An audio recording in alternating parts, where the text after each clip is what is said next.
to this court in light of this ambush.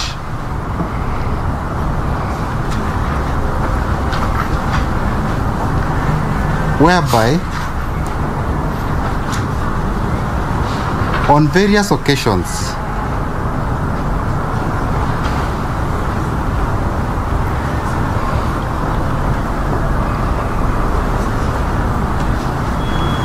the High Court of this Republic, or rather the High Court of Kenya, has frowned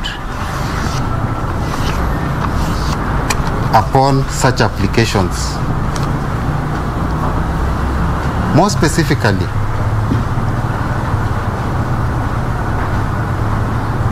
where no holding charge has been presented before court, which is the case herein.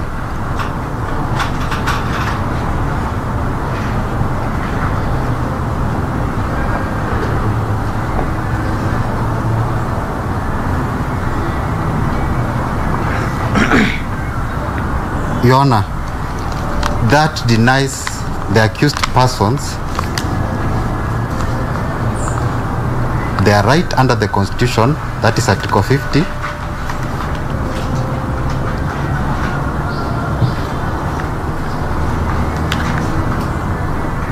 to know why they were arrested and why they are before court.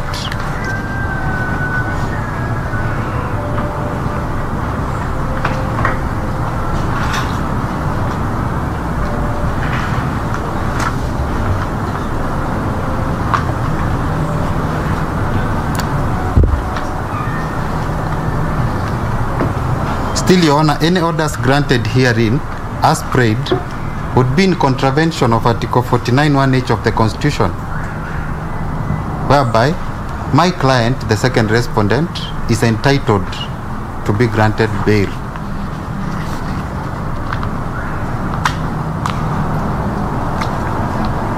Unless there are compelling reasons which have not been availed before this honorable court.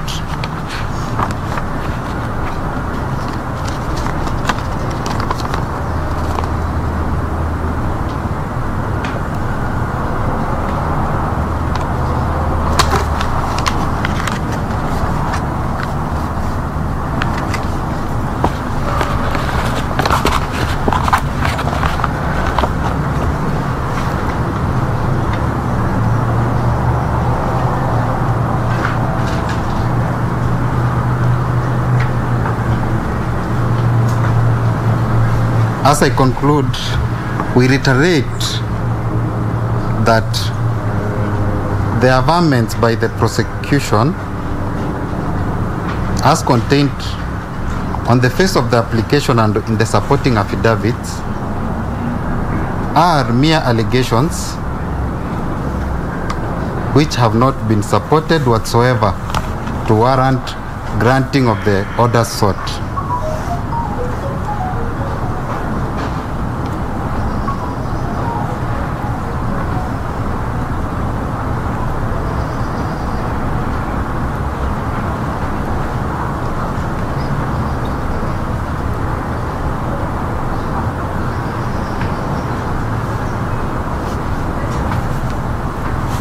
For example, Your Honor, the prosecution states that my client may interfere with extraction of data from the communication devices, that is her communication devices.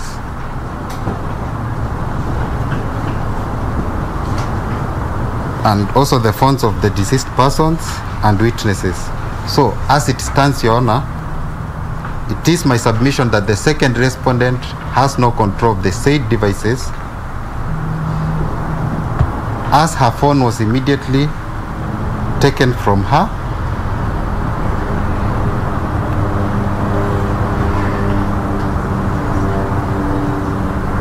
Secondly, she doesn't also have control of the deceased mobile phones. They are with the investigative agencies. And lastly,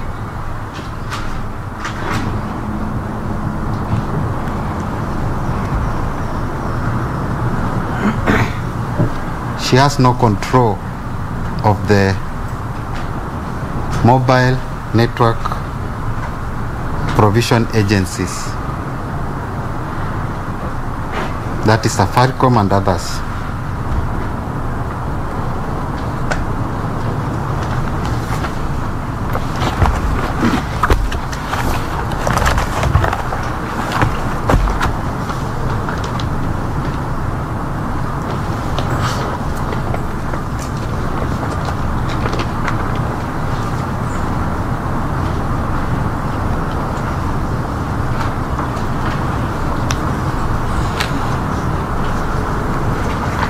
And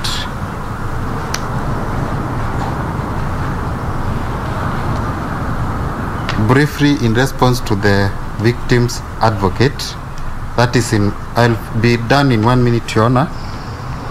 We submit that the allegation or the averments by the victim's advocate merely amount to giving evidence from the bar.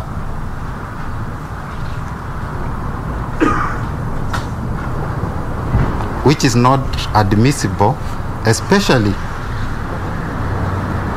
taking into account that this is a court of record.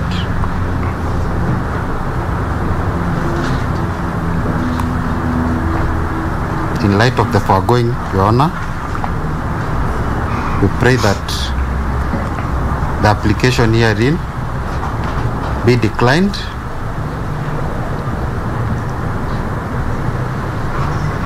and the second respondent be set at liberty unless she's being charged today. That's all, Your Honor.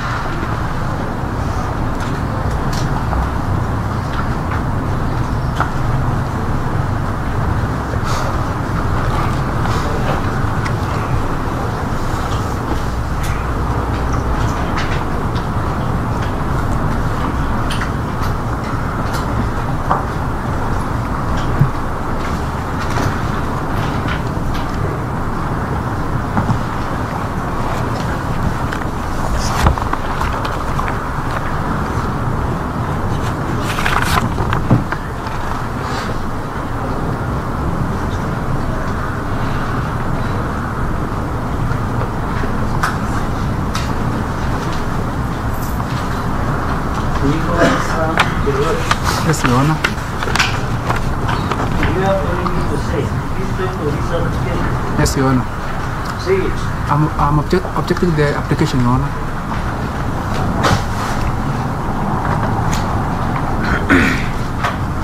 Basically because the investigators have been involved. I'm saying, Your Honor, I'm objecting the application because close to 2 weeks from now ago,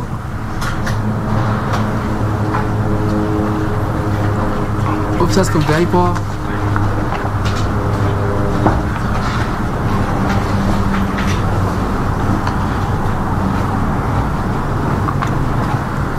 and the Internal Affairs Unit, Your Honor.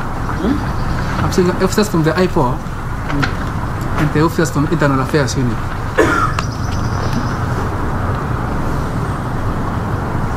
I've been carrying out the investigations.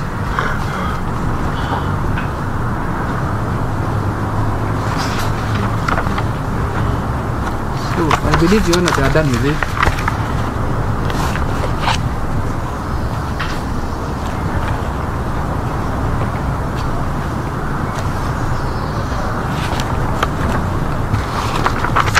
And again, Your Honor, the issue of interfering with witnesses, Your Honor,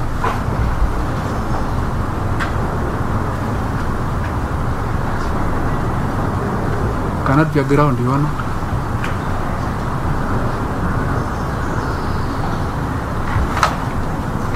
Because the witnesses mentioned before this court, Your Honor, are not known to us or to me, Your Honor.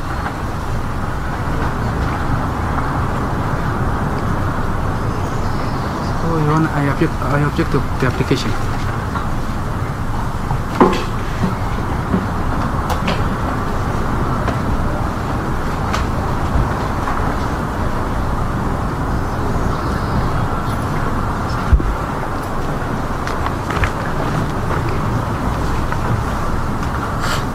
Martin Kanyama. Yes, Your Honor. Do you have any response? Yes, Your Honor. Your Honor, The court? I'm highly objecting this application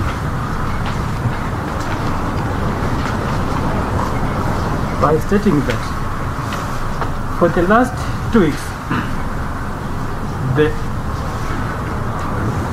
investigating agency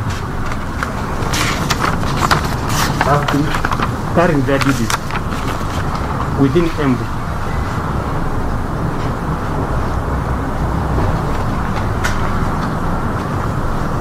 Also, Your Honor, I'm saying the witnesses which have been mentioned in this case, for me, I don't know them. I don't know them. So I don't know where the issue of harassing the witnesses is coming from, Your Honor.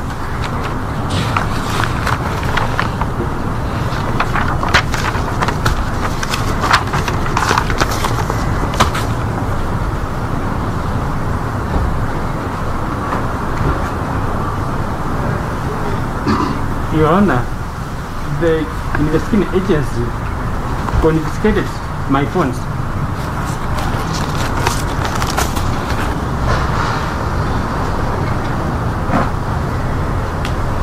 So I don't know, Your Honor, if I can interfere with the witnesses in this case, Your Honor.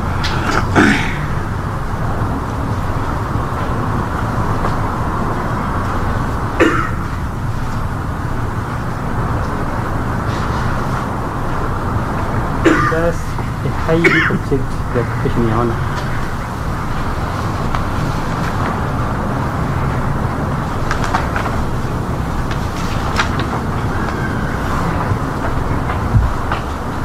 I object the application, Your Honor. Your Honor? Yes, Your Honor. I object the applications on the basis that the investigation officers have been on the ground for about 2 weeks now, and they are supposed to be through with their investigation. On the issue of interfering with witnesses, Your Honor, they should have a legal report that we have interfered with the witnesses. And on the basis of interfering with the information in our mobile phones, Your Honor, how will we interfere with the information and since they have our mobile phones?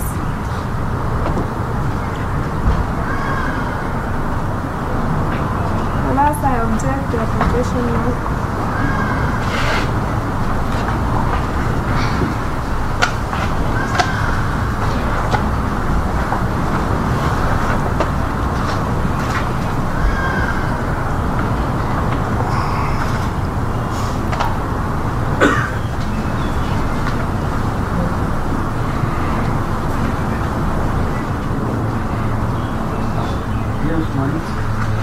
I also highly object this application, noting that the investigative department have taken almost 2 weeks in this case. I also see that there is no way we can interfere with the witnesses simply because our mobile phone was taken by this investigation agency. So, Your Honor, I object the application for that.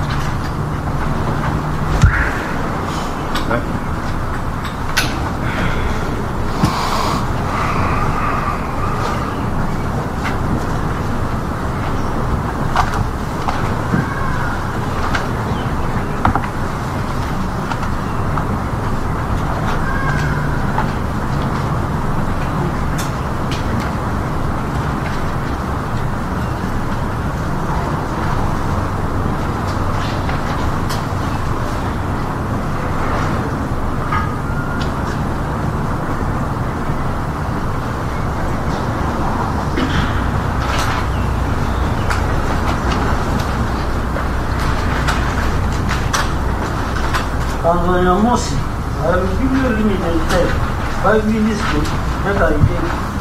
Your Honor, my Just 5 minutes, because the recorders will speak limit time. Yes, my sister is Oya.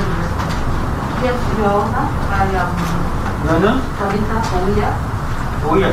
Yes, I will respond. First, I want to respond on the issue of likelihood of interference with witnesses. Your Honor, the sequence of facts beyond the supporting affidavit speaks for itself, and it has also been addressed by the council and chairman of the NSK, that there is heightened tension within the community where the incident occurred. And the example given, which supports fact number 13, and that a motor vehicle was touched, and that was a potential piece of evidence that would have assisted in investigations.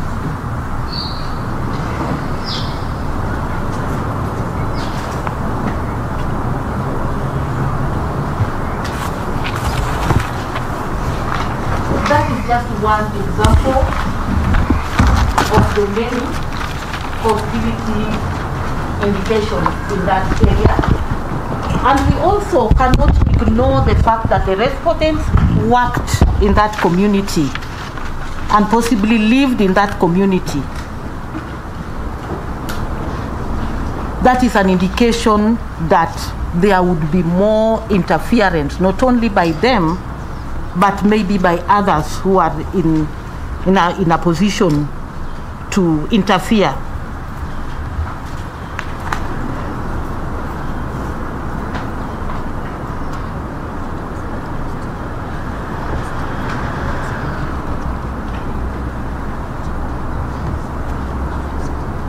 Your Honor, we have indicated in the affidavit that the DPP has so far received the interim preliminary investigation file, which is not complete.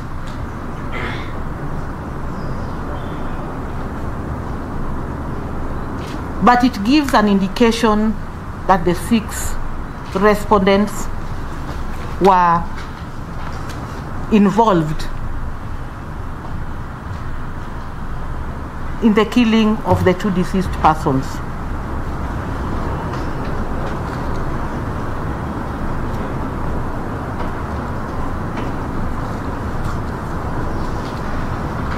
We have also deponed that some of the key witnesses have indicated fear.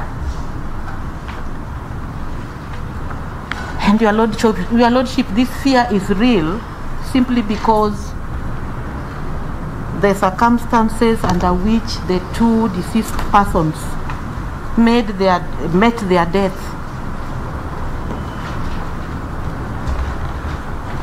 is mysterious, but also very, very painful.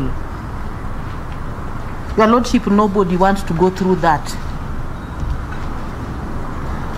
I need not demonstrate further fear by witnesses who need to be protected and the heightened tension in the community.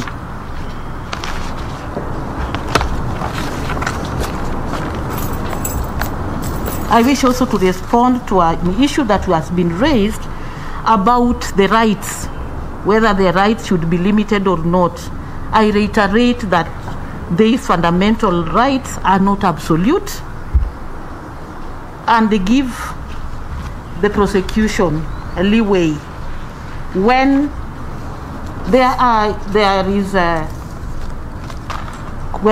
compelling reasons. The court has a leeway to reasonably limit these fundamental rights.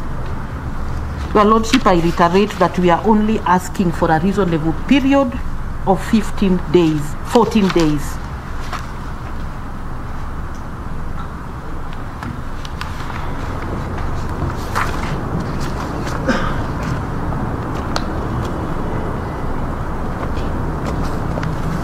And thirdly, Your Lordship, Your Honor,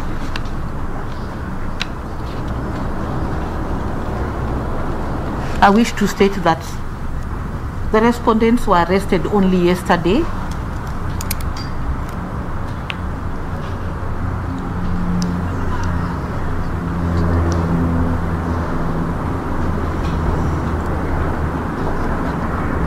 They have not been processed.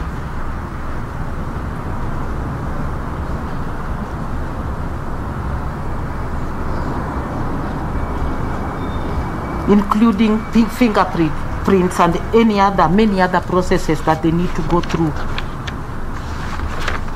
And this requires time.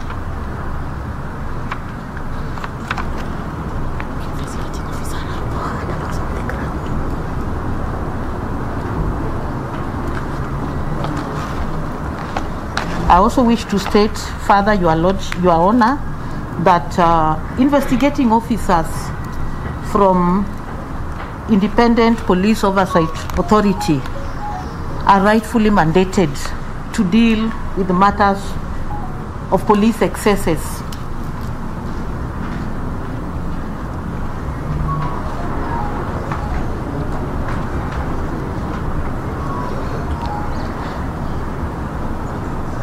And that they have taken over the matter, working closely with the National Police, noting that this is a matter of national concern.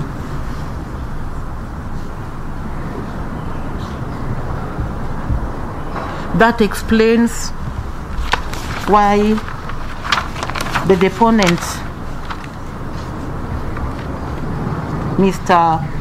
Ibrahim Shunu, has sworn this affidavit.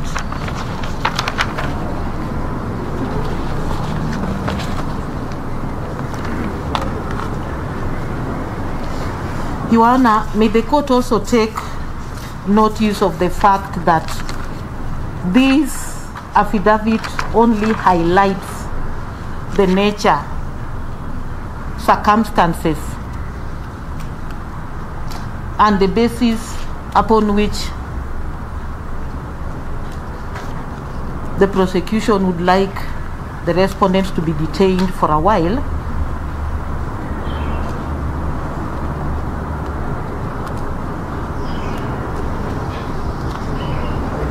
It does not necessarily focus on phones, mobile phones, as has been indicated by the respondents. It is wider. The investigations are wider than the mobile phones, and there is no duty upon the prosecution to disclose everything in the affidavit.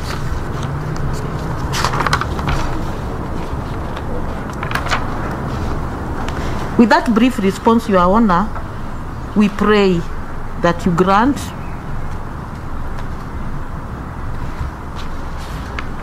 this application to enable us complete the investigations expediently in the interest of justice and furtherance of the criminal justice and public interest. Most obliged, Your Honor.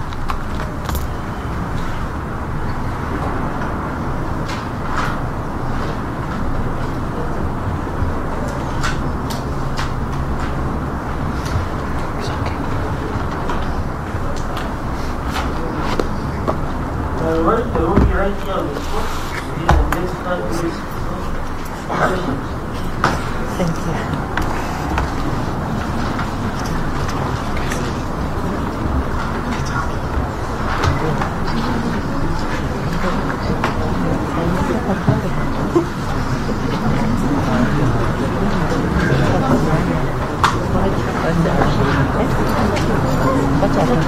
So that you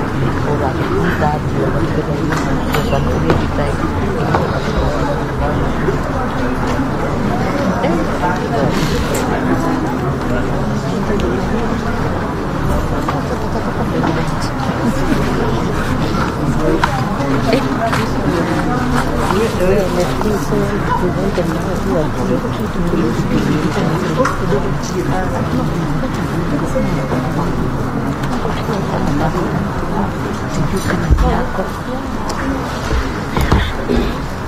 asiseme tu next week nikuje kazi, tuone kama ni yako.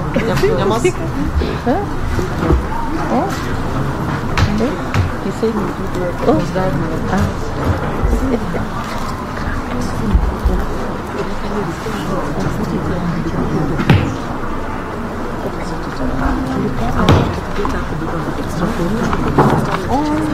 You don't have the copy.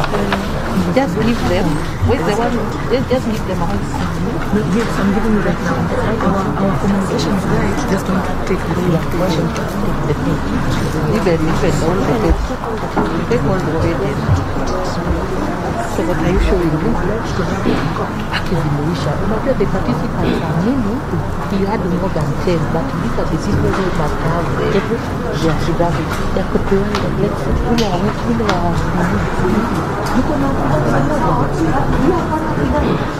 have the documents. We don't have them. We have run out of the copy. But it's okay. We will take from the other side of it. So we had made a chance, but we have given out all of them. Naonyesha nini? Wacha nikufuatie uone kama ni yako. Mimi nikiona vitu kama hivyo naona ni tu ni yako. If you have nothing to do, go away. These are court. I'm still in session. I'm not done. I see you talking. I order for you to be detained and I will give you for content. If you want to talk or go, I'm still in session.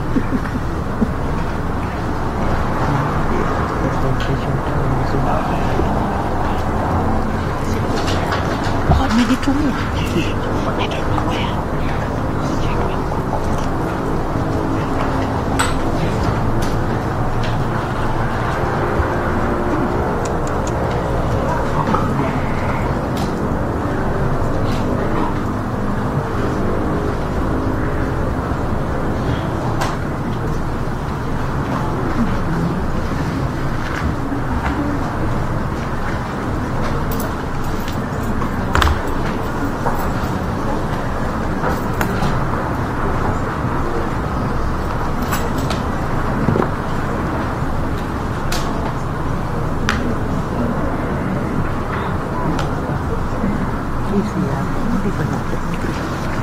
Sex offenders.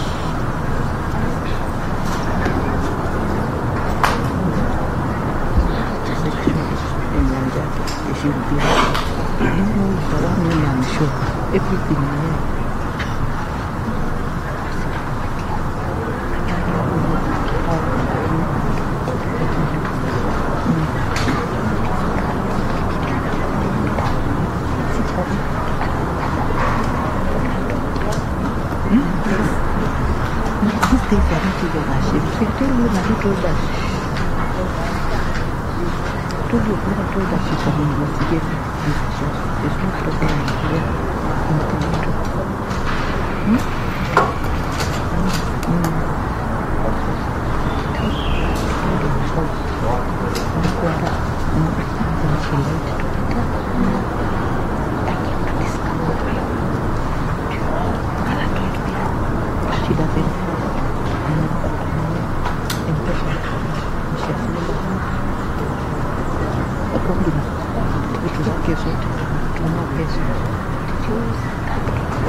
Well, thank you for staying with KBC Channel 1. You are watching the Lunchtime News. My name is Betty Kiptum.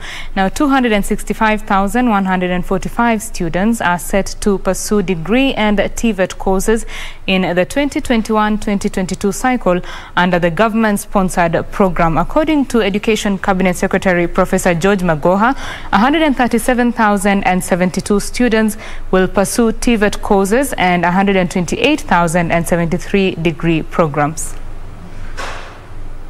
265,145 students who start the 2020 Kenya Certificate of Secondary Education have now been placed in universities and colleges. This is according to the 2021-2022 students placement under the government-sponsored program. Education Cabinet Secretary Professor George Magoa noted that candidates who qualified for university admission are increasingly embracing TVET courses despite having attained the required grades. I must be very proud to say that now the so-called C+ and above who everybody thinks will go to university, a sizable number of them, including those with A's and A- and B+, are choosing to go to technical colleges by choice. Professor Magoa said out of 10,437 secondary schools that were registered as KCSE examination centers in 2020, only 2,506 submitted their candidates' university choices. A sizable number, about 7,000, did not apply. And I accordingly advised that if they didn't apply, we have no business placing them. Because in the first place, I've told you, we have revised 3 times. At the same time, the Education Cabinet Secretary also directed Kenya Universities Colleges Central Placement Service to conduct the inter-institution transfer process online between September 1st and September 30th this year. Now, we are following up quite an important story for you, the murder trial for the Kianjokoma brothers who died under police custody under unclear circumstances. That particular case is ongoing at the Milimani Law Courts, and a ruling on whether the police officers will be released or will remain in custody as the prosecution seeks is set to be done in just a little bit. We are following up, or rather we are on standby, and we shall be bringing you that particular report. But remember, 6 police officers who were implicated in the death of those Kianjokoma brothers, the 2 of them who were buried last weekend, is ongoing. They have been arraigned at the Milimani Law Courts today. It's ongoing, and we shall be bringing you the details of that ruling anytime during this bulletin. Now we move on. Detectives and officers from the Kenya Revenue Authority are investigating a tax evasion syndicate revolving around a cache that was seized in Ruiru on Friday last week. The officers believe that diversion of the goods, which comprised electronics and tires, which were on transit to South Sudan into the local market, was a scheme by certain individuals to evade taxes. The goods, according to KRA Chief Investigating Officer Mutembei Nyaga, which were in 5 containers, are valued at between 80 and 100 million shillings. Nyaga spoke during a verification exercise of some of the items that had been stored in a warehouse within New Horizons Park in Ruiru, Kiambu County. Bidhaa ambazo tumeshika leo ikiwemo ni magurudumu na maredio na maspika za maredio, tunatarajia ni bidhaa ambazo za kimo cha kiasi kati ya 80 milioni na milioni 100. Nyaga added the verification of the goods is part of the investigation to establish the circumstances under which the goods that were destined for South Sudan were found in Ruiru. Kuna bidhaa lori moja ambayo ilishikwa last Friday na wenzetu wa kutoka kitengo cha kupambana na DCI. Maafisa kutoka DCI walishika lori moja pia last Friday, na ambayo pia tutaichukua tuipeleke katika godown zetu ambazo zinaruhusiwa kwa sheria bidhaa kama hizi kuwekwa ndani kule. On Friday last week, the officer of the Director of Criminal Investigation, DCI, through its social media platforms, announced seizure of the goods and arrest of 3 individuals behind the scheme.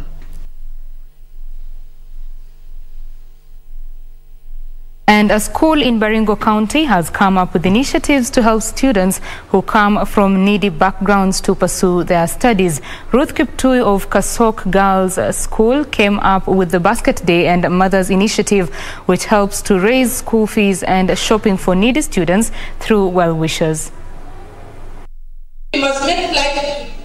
Ruth Kiptum Kasok Girls Secondary School, which is in insecurity-prone area of Baringo North, came up with the Support Initiative's Basket Day and Mothers Initiative to give a helping hand to girls who have been affected by insecurity, early pregnancy, among other challenges.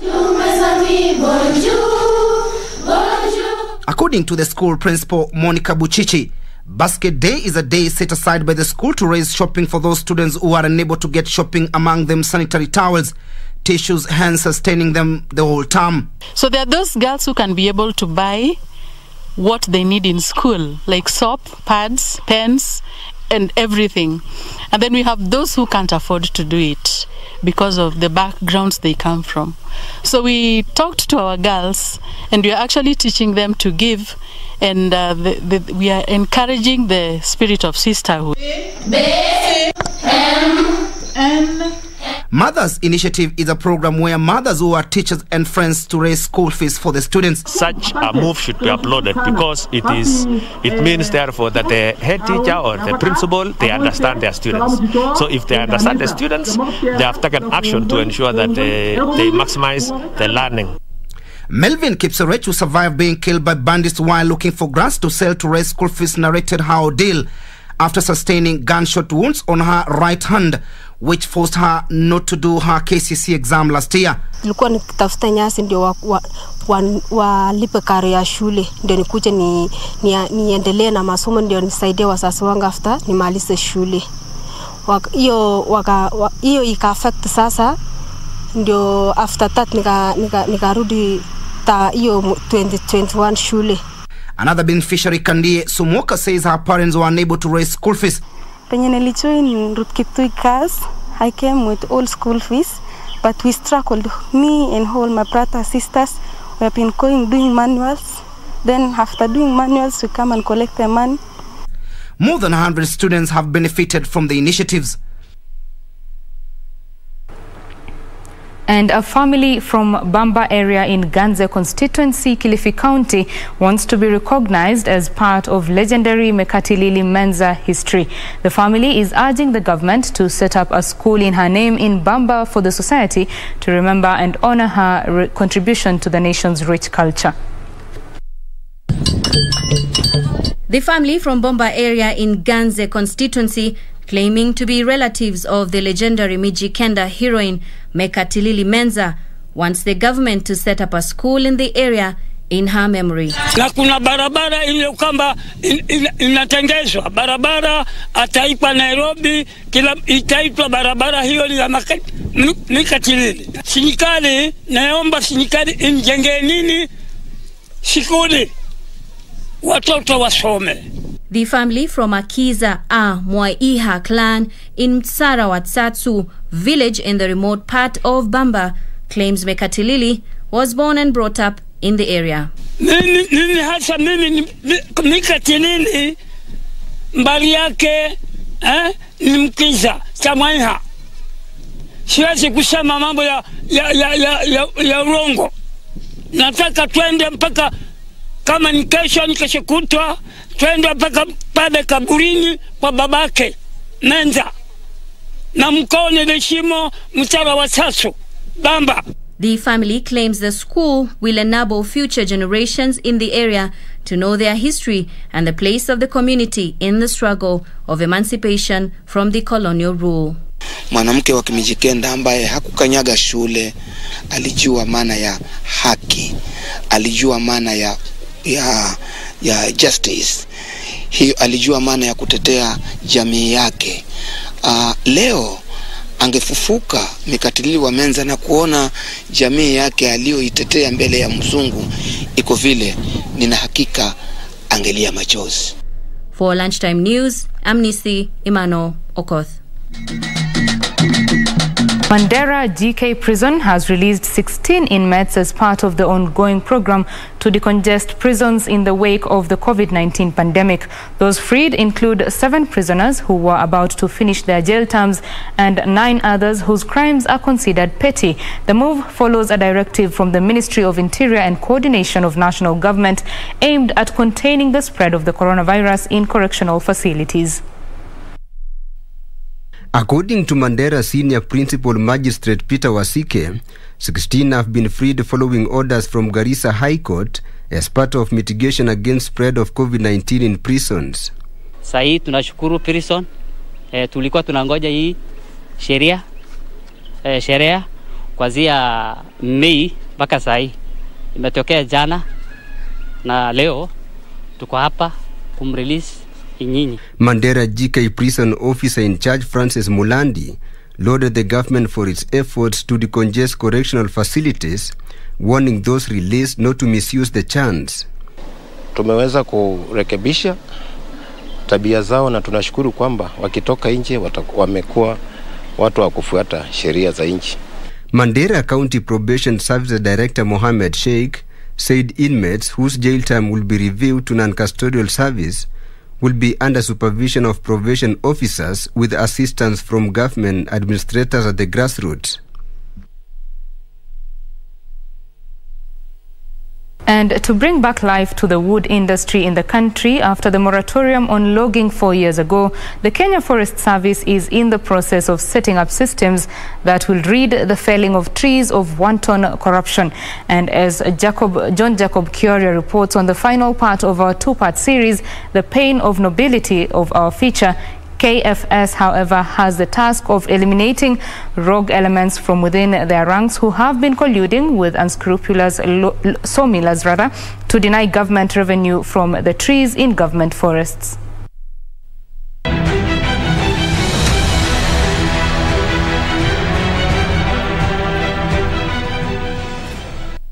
Chief Conservator of Forests Julius Kamau now says procurement for the 5,000 hectares of mature trees allowed in the partial lift of the moratorium has begun and the industry could stabilize soon. The disposal process for the 5,000 has already started.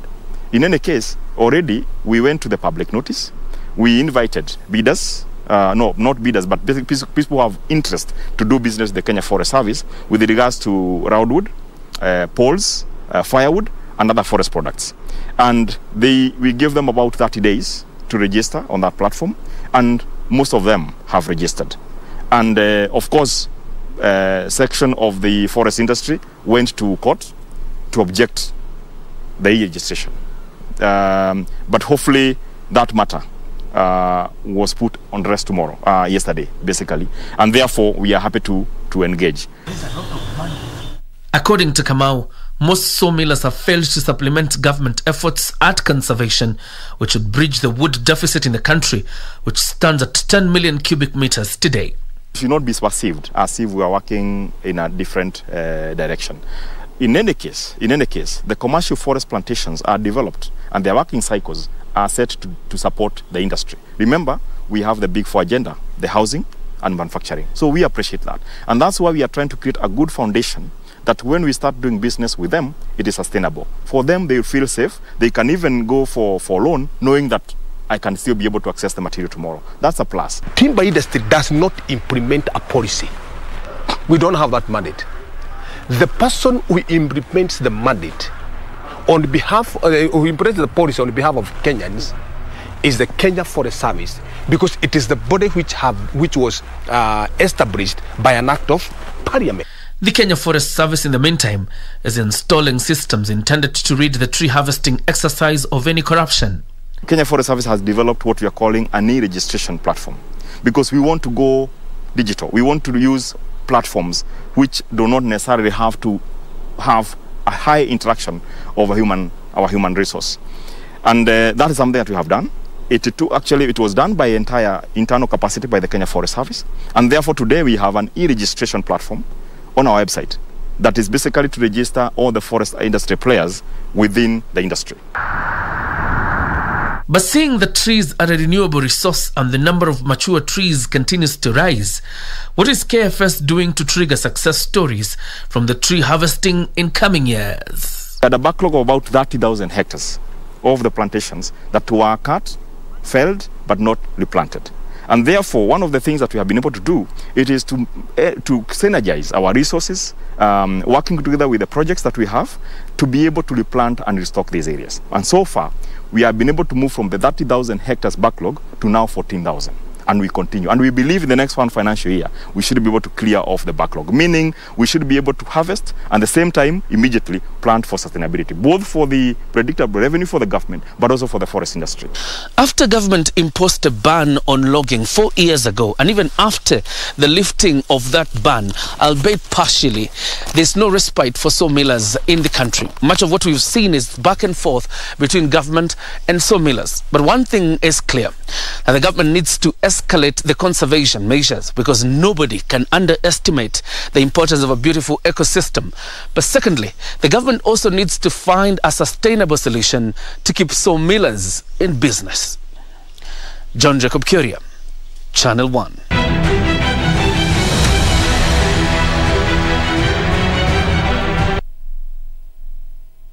Thank you, JJ, for that report. Now, taxpayers have incurred 300 million shillings in penalties owing to delays in the completion of the Ronald Uttali College in Kilifi County. The National Assembly Implementation Committee says the penalties have adversely affected construction works of the college that was projected to be built at a cost of 4.9 billion shillings. The Uttali College project was initially being undertaken by the Kenya Uttali College before it was transferred to the Tourism Fund. The construction of this project has taken too long. This is a very important project, not just for this area that the coast, but also for the whole country. Construction of the college was scheduled to be completed in 2019 at a cost of 4.9 billion shillings. However, its completion did not meet the deadline of 2019 due to several factors, including delays in disbursement of funds to finance the construction. In the contracts, based on the laws passed by Parliament, Cap 525 and I think 523, it is almost impossible to run away from the penalties and interest, in as much as they are, that high. We wish you would actually pass a law that blocks them, but after a certain amount, maybe we don't need to pay beyond that. But however, as it is now, we really, even if they took us to court, we'll have to pay. The National Assembly Implementation Committee has threatened to blacklist the contractors. Because it will be tragic for this project to stop. To be a great loss considering the resources that have been put in place. So I think the most important thing is that it should be completed, but at the same time, whoever has been paid beyond what they deserve, then definitely will ask for a refund and also by the listing of those people involved. But it's not personal. The college, being built on a 40-acre plot, is a multifaceted tourism institution which would train personnel for the hospitality industry in Kenya. Legislators are calling for the fast-tracking of the project to avert further costs to the taxpayers. Regina Manyara reporting for Lunchtime News. While we take a quick break there on Lunchtime News, we will be back with more, including business and sports. Do stay with us.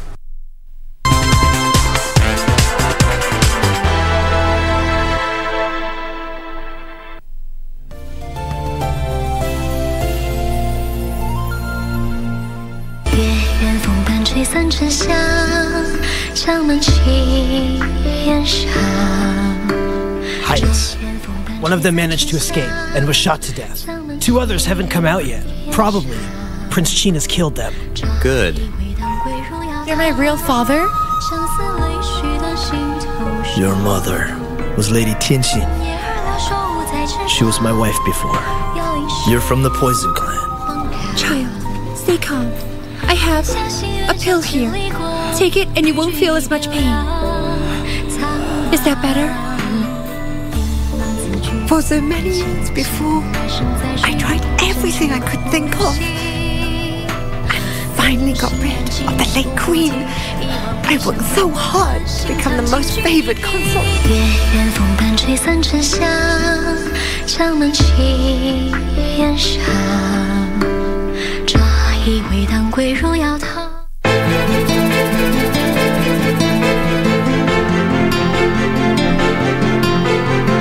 Na usisahau yale yake ni mwiba kujidunga. Ket, you are not serious. Hata mimi sijafikiria wewe utazungumza maneno kama hayo. Wamaanisha Zara amefanyiziwa? Sasa wewe, yule alivyo na mdomo kama kunguru, wafikiri atakajinyamaza hivi vibure bila sababu? Anything you want to tell me? Please, just put it down here. Sasa. Okay, here you go. Wewe ukiacha kuona wewe labda utapumzika. Maana ilipo ninalokutafuna. Bibi, mamangu ananivuka mpaka. Mamako anajisahau.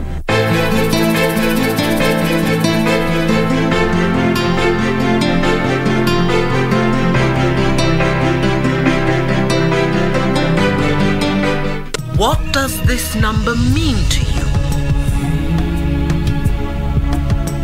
A pack leader? A winner? Or just a number? To us, it means freshness, boldness, vibrancy and heritage. That's why at KBC Channel 1, we make it easier for you to pop up your family entertainment to a fresh, exciting and colorful bouquet.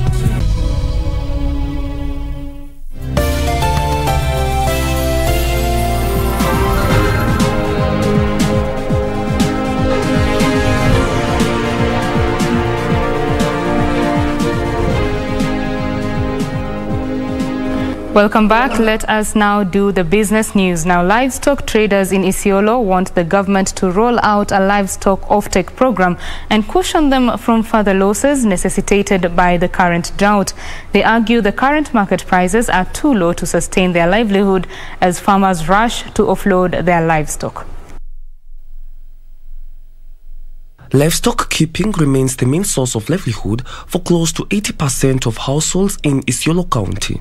However, the ravaging drought is threatening the venture as livestock traders rush to sell off their stock. Sisi main economy yetu ni livestock ambaye karibu watu 80% wanategemea mifugo kwa maisha. Ndio inalipa school fees, ndio watu wanapata pesa ya mahitaji yale yote. Hedin Boru, a livestock keeper, says a fully grown billy goat weighing over 30 kgs used to cost around 14,000, but the price has gone down to 12,000. Mbeleni masenge kubwa kubwa kama kilo 32 tulikuwa tunauza na 13,500 to 14. Kwa sasa hii tunauza na 12 hata na 11,000. Kondoo naye kwa sasa iko wakati tulikuwa tunauza na 65 kama kilo 25, 28. Lakini kwa saa hii imeteremuka sana mpaka 1,500 mwisho. Traders are calling for an off-take program to caution members of pastoralist communities from further losses. Mali imekonda sana, kama ingeweza tengenunulia watu mali ajili ya jilali na ipeleke kwa KMC kama ingeweza isaidie wananchi. Livestock traders have been advised to ensure that the number of animals is reduced before the situation worsens, as many animals could die due to lack of pasture and water. For Lunchtime News, I'm Brian Munyoki. Across borders now, Dubai-based airline Emirates and local privately owned airline Airlink are expanding their existing partnership into a code-share agreement. This will enable customers traveling to and from South Africa access more than 40 domestic and regional destinations across 12 African countries. Details of these and others from across the African continent. Emirates recently resumed its flights to Johannesburg, Cape Town and Durban. In a statement, Emirates noted that the code share with Airlink would enable customers traveling to and from South Africa access regional destinations across 12 African countries, including B. George, Victoria Falls, Harare, Lusaka, Ndola, as well as transfers from Johannesburg, Cape Town and Durban.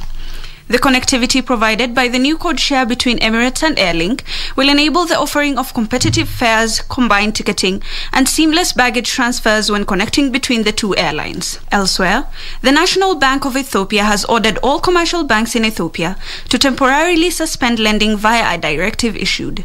The temporary suspension has been made to prevent what NBE officials described as economic sabotage. The directive sent to banks suspends lending using houses, buildings, and other assets as collateral. Ethiopia's State Minister of Finance says the measure has been necessary and the suspension will remain till further notice. Finally, Nigerian President Muhammadu Buhari signed into law an oil overhaul bill. Analysts say the bills approved this year was essential to attracting a shrinking pool of capital for fossil fuel development. Major fuel marketers and other observers had been alarmed by a provision that they said could give Africa's richest man, Aliko Dangote, an effective monopoly on fuel sales in Nigeria, while the communities where oil and gas is produced had pressed for a larger share of oil money. Further afield, Jeff Bezos' space firm Blue Origin is suing NASA over a decision to award a $2.9 billion lunar lander contract to Elon Musk's SpaceX. The former Amazon boss's firm said there were fundamental issues with the deal, calling it unfair. Here are the details of these and others from across the globe. The row stems from a decision in April to hand the deal to one company, not two as expected because of a funding shortfall. NASA is yet to comment, but it has the backing of a federal watchdog. In a court filing on Friday, Blue Origin said it continued to believe that the two providers were needed to build a landing system which will carry astronauts down to the moon's surface as early as 2024. It also accused NASA of unlawful and improper evaluation of its proposal during the tender process. In July, Bezos offered to cover up to $2 billion of NASA's cost in order to be reconsidered for the contract, but he was rebuffed. Meanwhile, Facebook says it has banned the Taliban and all content supporting it from its platforms, as it considers the group to be a terrorist organization. The company says it has a dedicated team of Afghan experts to monitor and remove content linked to the group. Its rapid takeover of Afghanistan raises fresh challenges for technology firms on how to deal with content related to the group. The social media giant says it does not make decisions about the recognition of national governments, but instead follows the authority of the international community. Finally, automaker General Motors Company says it will replace all battery modules in some Chevrolet Bolt electric vehicles under an announced recall. The module replacements, which could start as early as later this month, comes after General Motors recalled its 2017 to 2019 model year Bolt battery-powered cars for the second time in less than a year. 2 fire incidents were reported after the initial recall, including one in a Bolt that has updated software. However, the automaker says it would replace recalled vehicles' lithium-ion battery modules with new modules, rather than replacing entire battery parks. Reporting for Lunchtime News, my name is Hibak Said.